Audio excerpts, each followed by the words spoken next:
ঠিকে কৈছে। এতিয়া ইউনিফৰ্ম পিন্ধা সপোন কাৰণে মোৰো আছে, আপোনাৰ আছে, চবৰে আছে, কিন্তু ইউনিফৰ্ম পিন্ধা বা এটা চৰকাৰী চাকৰি পোৱাৰ পিছত কি, এইটো কথা কোনেও নকয়। ময়ো কোৱা নাই, আপুনিও সোধা নাই, চবকে চাকৰিটোহে লাগে। কথাটো হ'ল চাকৰি পোৱাৰ পিছত কিন্তু আপোনালোকক লাগিব এটা ডিচিপ্লিন, বিকজ চৰকাৰকতো আপুনি ক'ব নোৱাৰে এই আজি নকৰে কালি কৰিম।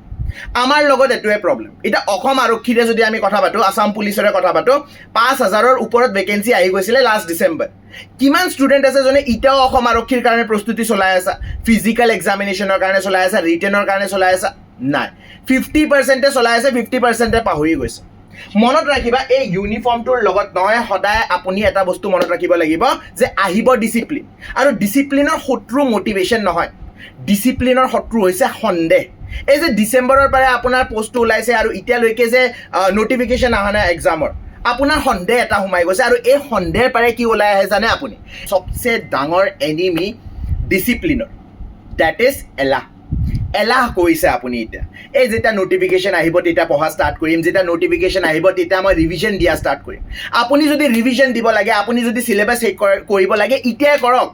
পিছত কৰি লাভ নাই যে মোৰ তাত টাইম নাই, মোৰ তাত এই নাই, মোৰ তাত এই নাই, পিছত কৰিম, নেক্সট বাৰ যেতিয়া আহিব তেতিয়া কৰিম, আৰুতো আহিবলৈ আছে, ভেকেঞ্চি কম আহিছে, এইবিলাক হৈছে আপোনাৰ এক্সকিউজ। চ' দেয়াৰফৰ সময় সদায় হাতত এই 24 ঘণ্টাই থাকে, and now is the time. আৰু আপোনাৰ তাতেও যদি এই নাওৰ যদি আপুনি উপয়োগ কৰিব খুজিছে, তেন্তে আপুনি আমাৰ বেটচটো ল'ব পাৰে, ৰিভিজনৰ কাৰণে ল'ব পাৰে, মক টেষ্টৰ কাৰণে ল'ব পাৰে, বা চিলেবাছ কভাৰেজৰ কাৰণে ল'ব পাৰে। কিন্তু ষ্টাৰ্ট কৰক, এতিয়া ষ্টাৰ্ট কৰক আৰু এৰি নিদিব।